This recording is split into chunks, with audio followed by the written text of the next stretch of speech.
Bienvenido al canal Ciencia sin Seso.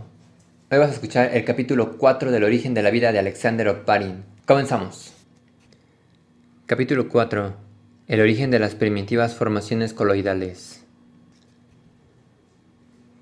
Como ya hemos visto en el capítulo anterior, en el proceso evolutivo de la Tierra debieron formarse en las aguas del océano primitivo sustancias orgánicas muy complejas y diversas, parecidas a las que integran los actuales organismos vivos, pero entre estos últimos y la simple solución acuosa de sustancias orgánicas hay desde luego una gran diferencia. El fundamento de todo organismo vegetal o animal, es decir, la base de los cuerpos de los distintos hongos, bacterias, amibas y otros organismos sumamente simples, es el protoplasma, el substrato material en el que se desarrollan los fenómenos vitales. En su aspecto exterior, el protoplasma solo es una masa viscosa, semilíquida, de color grisáceo, en cuya composición, aparte del agua, se encuentran principalmente proteínas y otras varias sustancias orgánicas y sales inorgánicas, mas no es solo una simple mezcla de sustancias orgánicas, pues el protoplasma tiene una gran organización muy compleja. Esta organización se muestra en primer lugar a través de una determinada estructura,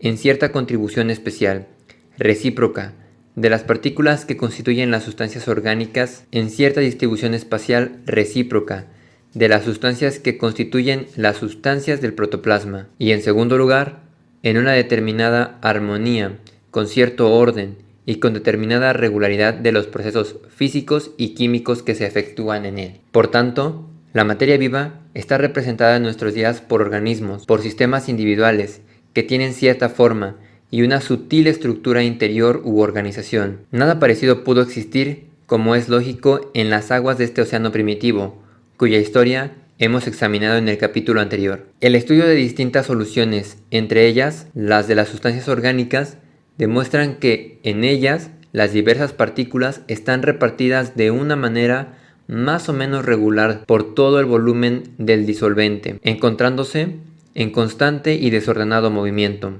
Por tanto, la sustancia que nos ocupa se encuentra aquí indisoluble, fundida con el medio que la rodea, y además no posee una estructura precisa, con base en la disposición regular de unas partículas con respecto de otras. Sin embargo, nosotros no podemos concebir un organismo que no posea una estructura y esté totalmente disuelto en el medio ambiente. De ahí que en el camino que conduce a las sustancias orgánicas de los seres vivos surgieran seguramente unas formas individuales, unos sistemas especialmente delimitados en relación con el medio ambiente y con una especial disposición interior de las partículas de la materia. Las sustancias orgánicas de bajo peso molecular, como por ejemplo los alcoholes o los azúcares, al ser disueltas en agua, se desmenuzan en alto grado y se distribuyen en idéntica forma por toda la solución de moléculas disueltas que quedan más o menos independientes unas de otras. Por eso, sus propiedades dependerán principalmente de la estructura de las propias moléculas y de la disposición que adopten en ellas los átomos de carbono, hidrógeno, oxígeno, entre otros. Pero conforme va creciendo el tamaño de las moléculas, a estas leyes sencillas de la química orgánica van agregándose otras nuevas, más complejas, cuyo estudio es objeto de la química de los coloides. Las soluciones más o menos diluidas de sustancias de leve peso molecular son sistemas perfectamente estables, en los que el grado de fraccionamiento de la sustancia y la uniformidad de su distribución en el espacio no cambian por sí solos. En cambio, las partículas de los cuerpos de elevado peso molecular dan soluciones coloidales, que se conocen por su relativa inestabilidad. Bajo la influencia de diversos factores, estas partículas tienden a combinarse entre ellas y a formar verdaderos enjambres, a los que se les denomina agregados o complejos. Sin embargo, sucede a menudo que este proceso de unión de partículas tiene tanta intensidad que la sustancia coloidal se separa de la solución, dejando sedimento. Este proceso es lo que llamamos coagulación. Otras veces no alcanza a formar el sedimento, pero siempre se altera hondamente la distribución uniforme de las sustancias en la solución. Las sustancias orgánicas disueltas se concentran en determinados puntos, se forman unos coágulos en los que distintas moléculas o partículas se hallan ligadas entre sí en determinada forma, por lo que surgen nuevas y complejas relaciones, determinadas no solo por la disposición de los átomos en las moléculas, sino también por la disposición que toman unas moléculas en relación de otras. Tomemos dos soluciones de sustancias orgánicas de alto peso molecular, por ejemplo, una solución acuosa de jalea y otra similar de goma arábiga. Ambas son transparentes y homogéneas. En ellas, la sustancia orgánica se encuentra totalmente fundida con el medio ambiente. Las partículas de las sustancias orgánicas que hemos tomado están uniformemente distribuidas en el disolvente. Mezclemos ahora las dos soluciones y observamos inmediatamente que la mezcla se enturbia, y si las examinamos al microscopio podremos ver que en las soluciones antes homogéneas han aparecido unas gotas, separadas del medio ambiente por una beta divisoria. Lo mismo sucederá si mezclamos soluciones de otras sustancias de elevado peso molecular, sobre todo si mezclamos diferentes proteínas. En estos casos, se forma algo así como un amontonamiento de moléculas en determinados lugares de la mezcla. Por eso, a las gotas que aquí se forman se les dio el nombre de coacervados, de latín acerbus, que significa montón. Estas agrupaciones tan interesantes han sido estudiadas en forma detallada y se continúan estudiando en los laboratorios de Bungenberg, de Young y de Kruit, en el Laboratorio de Bioquímica de las Plantas de la Universidad de Moscú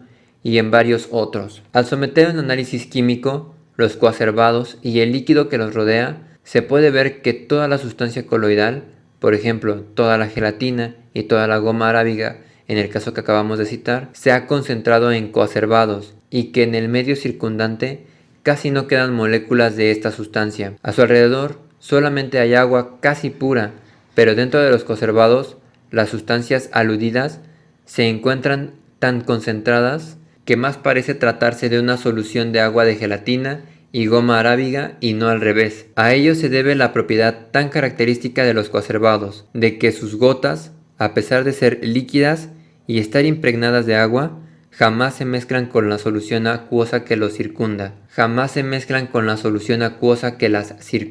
Esta misma cualidad posee el protoplasma de los seres vivos.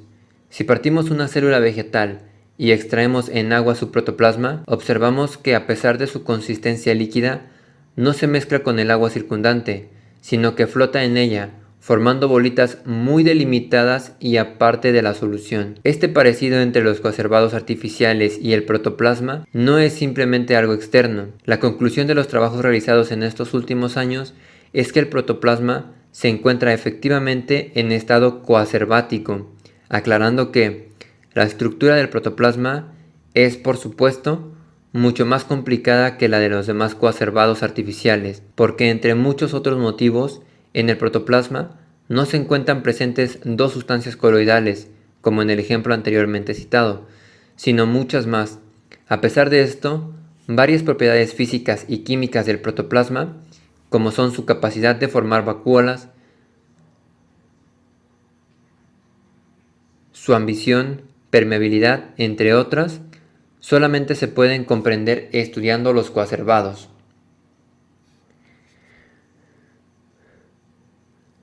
Una cualidad muy importante de los coacervados es que a pesar de su consistencia líquida, tienen cierta estructura.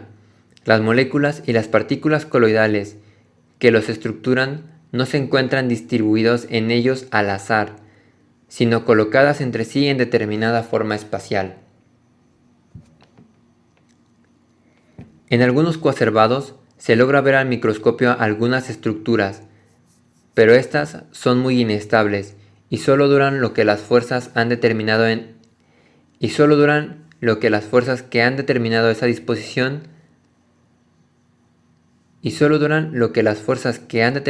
disposición de las partículas. Pequeñas variantes pueden producirse hasta que el coacervado se desintegre en moléculas disueltas, disolviéndose en el medio circundante. Pequeñas variantes pueden producirse hasta que el coacervado se desintegre en moléculas sueltas, disolviéndose en el medio circundante. Otras veces ocurre al contrario, el coacervado se hace más compacto, su viscosidad interna crece y puede llegar a tomar un aspecto gelatinoso. La estructura se complica y se torna más duradera. Estos cambios sufridos por los coacervados pueden ser producidos por cambios operados en las condiciones exteriores o bajo el influjo de alteraciones químicas internas.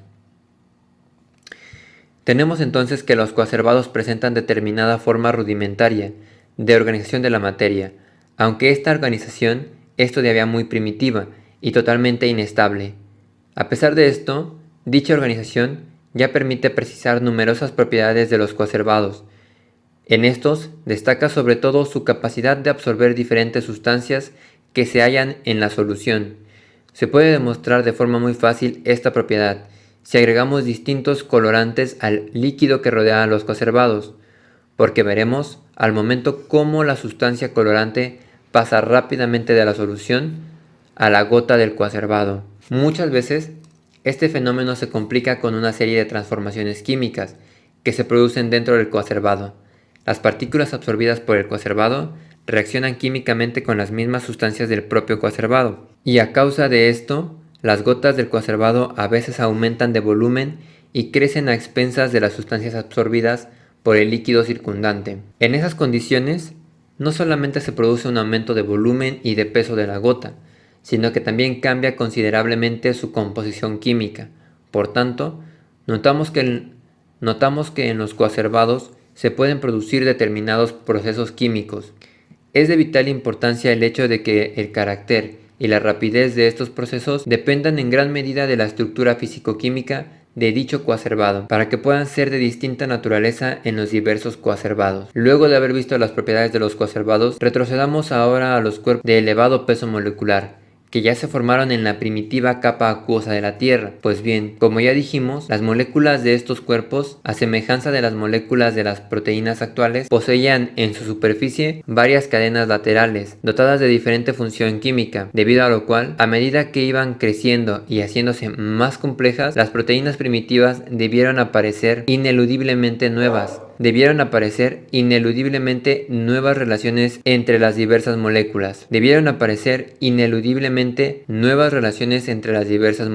En efecto, ninguna molécula podía existir aislada de las demás, debido a lo cual fue forzoso que se estructuraran verdaderos enjambres o montones de moléculas, complicadas agrupaciones de partículas que poseían una naturaleza heterogénea, ya que estaban integradas por moléculas proteicas de distinto tamaño y diferentes propiedades. De aquí apareció, sin duda como una necesidad imperiosa, la concentración de la sustancia orgánica en determinados puntos del espacio. Antes o después, en este o en otro extremo del océano primitivo, de la solución acuosa de diferentes sustancias proteínicas, debieron separarse, sin duda, gotas de coacervados, mas ya vimos anteriormente que las condiciones para la formación de los coacervados son sencillas. Basta con mezclar simplemente las soluciones de dos o varias sustancias orgánicas de alto peso molecular. Por tanto, es posible asegurar que tan pronto como en la primitiva hidrosfera terrestre se formaron diversos cuerpos protenoides de peso molecular más o menos elevado, inmediatamente debieron surgir también los coacervados. Para la formación de los coacervados, ni siquiera pudo ser un obstáculo la concentración, un tanto débil, de las sustancias orgánicas en el océano primitivo. Las aguas de los mares y océanos actualmente contienen ínfimas cantidades de sustancias orgánicas originadas por la desintegración de los organismos muertos. Estas sustancias son, en su gran mayoría, absorbidas por los microorganismos que viven en el agua, para los cuales constituyen el alimento básico.